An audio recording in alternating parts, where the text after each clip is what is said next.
Well, my presentation, and I've been told I need to be in the light, so I'm going to try and come into the light. My presentation will kind of be a mix of the first two. I'm really looking at community level work and some science, so it's a mix of how the real world works in my perspective. Let's see, and this is a click down. I'm a Mac user, so I'm going to try and be multilingual here. The story of what we did in Anchorage, Alaska, I guess I should have said that I'm from Anchorage, Alaska, which we sometimes prefer to connect ourselves to Canada and not the rest of the United States for some reasons. Started with a grant opportunity from the state of Alaska, and it was designed to address issues of improve the behavioral health condition of youth within a community, and it was limited to coalitions to apply for. So 3 organizations applied in Anchorage. There was, this one, there we go. Anchorage Youth Development Coalition, which is a program of the organization I'm a director of, which is the Alaska Injury Prevention Center.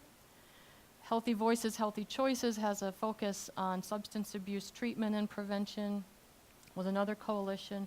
And Spirit of Youth has a emphasis on teaching youth to present news stories and also honoring youth who do good work. All 3 of us applied, all 3 of us were awarded the grant, and the state told us that we had to work together, which coalitions, in my opinion, after the last 3 years, work much better if they come together organically and choose to work together. Being mandated to work together is very, well, I'll tell you, I'll edit some of the stories and tell you.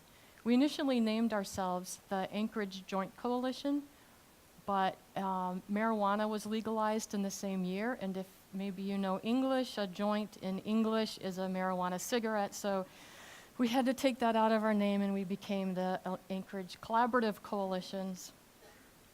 Each of us also had a branch of the division of the university associated with us.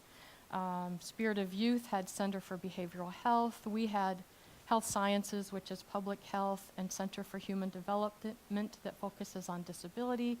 And then Healthy Voices, Healthy Choices had justice. Because what we were required to do was do an assessment of the behavioral health conditions in the community and then prioritize initially either mental health, suicide, or substance abuse, which to me was ridiculous because they're not mutually exclusive. But that's what the funders said.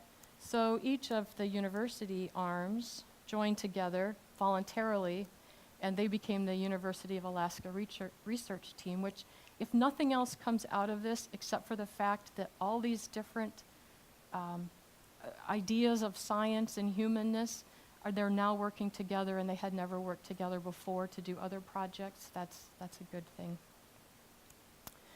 So what we were required to do was first do an assessment, looking at existing data, collecting additional data, and prioritize which of those 3 behavioral health issues the community really felt connected to, and then prioritize some factor that is connected to whatever we chose.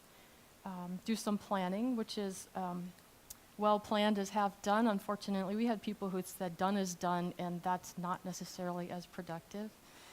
And then implement, evaluate, and as they used to say on the old shampoo bottles, lather, rinse, repeat. Do it over and over again. So we thought, cool, we're going to start on this trail, we're going to follow this plan, and we're going to get to a goal, and we're going to do good things. That's not the way community works. This, you may not be able to see very well, but it is a park in Anchorage that has lots and lots of different trails. You can take red trails or blue trails or green trails or purple trails, or you could bushwhack across the center of it and get to the end. All of the players had a different trail that they thought we were traveling on. And not only that, but even though we all spoke English, we actually all spoke different languages. If you could talk outputs and inputs and formative evaluation and it just goes on and on. So the university disciplines had different languages, the different coalitions had different languages, and it became very challenging. Then there are also cultural differences, and some people think this is a race, we're going to do something, we want to get it done, we want to start today, we don't care about the planning piece of it. And others, and I'll admit that this is more me, you really got to follow a process and think about things and look at all the science that's out there. Why not use some of it? Research to practice is an issue. I'm going to get to the science in a second, but one more little story. There are turf issues. So we were fortunate enough to each have funding, which is not often the case, but we also each had our own drinking fountain, and maybe you don't drink from my drinking fountain, or maybe I don't know what you know, or I don't trust what you know. A couple more little pictures. Obstacles will get in the way, and sometimes it's okay to just let them pass in front of you, and other times you would be advised to turn around, start again, and let that obstacle, let it go. We're not gonna fix it. So, the beginning of the assessment, we collected a lot of different data sources. We looked at 10 different data sources, created 68 different tabs of data analysis to try and figure out what really is facing youth in Anchorage.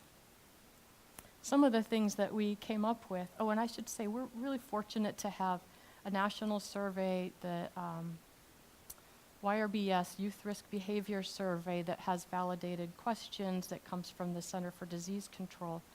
And from that, we were able to kind of look at some risk factors that were associated with behavioral health. And bullying, the question was only asked from 2009 to 13. We didn't always have good samples also. So the risk factors for those behavioral health contemplated suicide, feeling alone in life, and contemplated suicide in Anchorage has been going up. But what we discovered in the protective factor world, which all of us were really more interested in, was that feeling like people matter to youth in the community was decreasing. Teachers caring and giving encouragement was increasing, which was great, but then also relationships with other adults were decreasing. And I'll get to the mattering to people in the community in a second.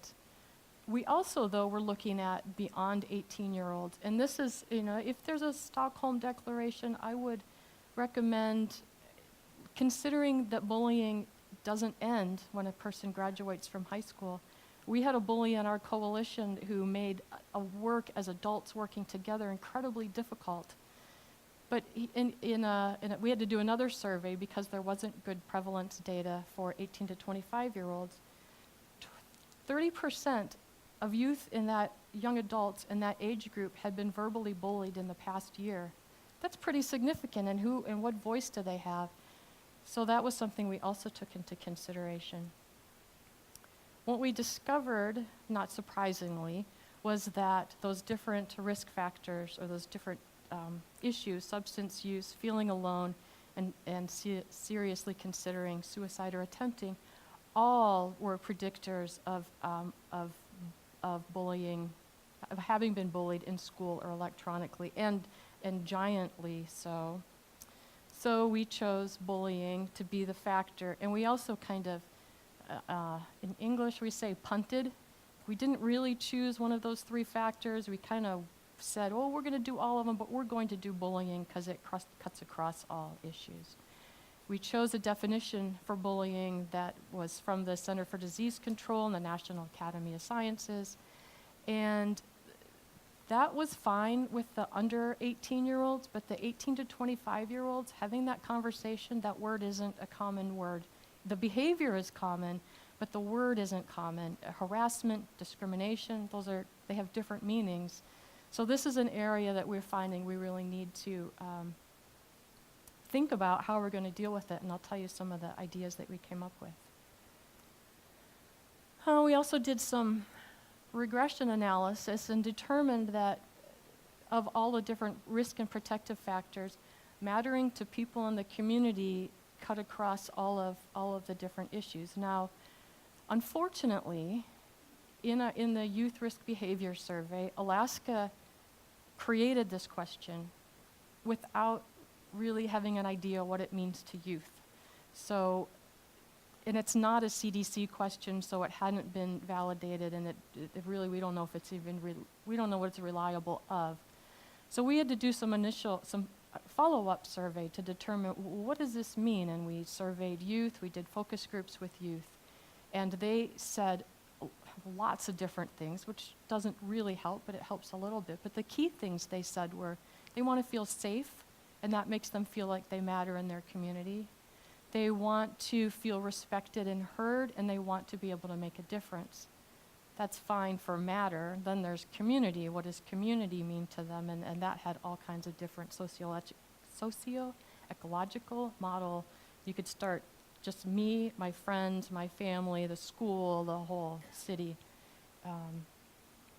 Some key things that we found in the focus groups that kind of helped us determine where to go were the 18 to 25-year-old, a key theme for them was giving back. That really helps them feel like they matter and feel like they have some meaning to the community. Other 18 to 24-year-olds said we need to learn how to empathize with others and help ourselves, which I thought was pretty insightful.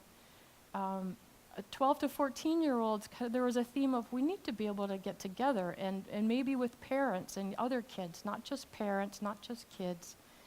And then the final, this came up several times, was that kids loved being in focus groups. They loved having an opportunity to safely talk to each other, share their thoughts, be heard, and feel like what they had to say was going to make a difference, which it is going to make a difference. That in itself is a healthy activity. So, I'm hiding from the numbers. Okay, I must be good. Time numbers. So we came up with some strategies of what we could do. We also did we did a big lit review on a variety of different, and the strategies weren't necessarily this is an activity that we're going to do. It was these are concepts that we can move forward and then look at best practices to engage in those. At the societal level, policies and procedures, we talk a lot about policies, and unfortunately, one of the groups that took on the policy issue forgot the idea that maybe there should be at least even guidance on the procedure. So you say, report bullying, well then what? If there's not a way of understanding how to respond to that report, you really actually put youth at risk, is my perspective. In the workplace, so it's in the workplace you can't discriminate and you can't engage in harassment, and those have legal terms, but bullying isn't illegal.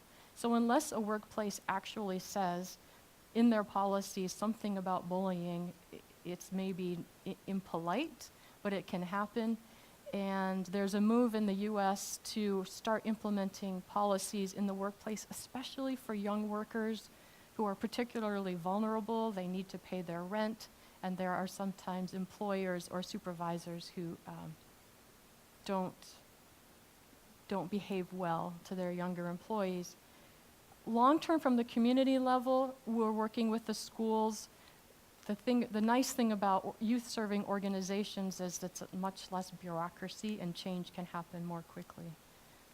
But also by working with youth-serving organizations, so this could be like Boy Scouts, Girl Scouts, sports teams, bringing together lots of different community organizations, we can then have a voice that advocates to the school district for better policies. At the community level, raising awareness, especially about the young adult bullying, and then also bystander training, which we're implementing Green Dot, especially for the 18 to 25-year-olds. And then a few other projects. One is we're offering mini grants to folks who want to implement something that will increase this kind of foggy version of what it means to matter in the community. So and the criteria have to come up with a way of creating something that will make their community safer. Also, it has to include support, respect, and fairness with an adult and youth. There has to be a youth representative and adult representative. And then they have to tell something that they want to do that makes a difference. And this is also following National Academy of Sciences, I think it was maybe 98, talked about positive youth development, and these are ways that help youth feel like they can make a difference in the self-efficacy. The final thing that we're doing is looking at making sure that youth-serving organizations, again, whether it's an after-school program or a sports team, making sure that the adults who are working with youth have well-developed social and emotional skills. That's a lifelong learning process, and so that's some training that we're offering and using the Weikart Center to help with. So, kind of in conclusion, one of the things to know is that stuff is going to happen, and drama doesn't have to happen with it, but understanding that things will happen, and it's okay to use your words. Grown-ups even, we need to use our words. We had a major implementation setback, so this started 3 years ago. We were ready to move forward and do things in January, but what we didn't do was plan well at the beginning and build trust amongst all the partners. And because we don't have an administration and a supervisor or a superintendent, we're not a school district, we're just a bunch of people. Trust and building relationships are really critical, and we didn't adequately build trust, and now hopefully we're ready to move forward. Another piece is we gotta take time to reflect. Look in the mirror, and I might say, oh, she's doing that, and he's doing that, and this is even as adults, but I need to look at myself and say, oh yeah, I'm doing that. So taking time to reflect, taking time to celebrate, even if it's just a little tiny hill or a big giant mountain, bringing together all the people who had something to do with what you're doing, and celebrate. Some really cool stuff we did, and researchers may appreciate this. We had 20 people, just community members, who participated in a training to be certified to be able to be engaged in research. So the IRB board requires this training. These are just community members. They're not affiliated with a hospital, not affiliated with the university. They just wanted to be ethical in their work with other humans, which was pretty cool. And then also a lot of them received training on focus groups and cultural competency and responsiveness. And just a few takeaways. Well, community collaborative work is messy and slow, but don't be afraid of it because it's really important. One of the things it can do, I heard in a presentation yesterday, was you gotta have support for having these surveys filled out. And if the community understands what that data is being used for, that's more likely to build interest and support for doing it. Relationships matter, well, that goes without saying, but also asking for help when needed is really important. Ability to access, assess, and care about data is challenging, and on the community level, not everybody cares about science. And okay, in the United States, science is a little bit of an issue also right now, apparently, but I believe, and a lot of people do believe. Community will and readiness, it might be the most wonderful program in the world, but unless the community says, yes, we want to do this, it's going to face barriers.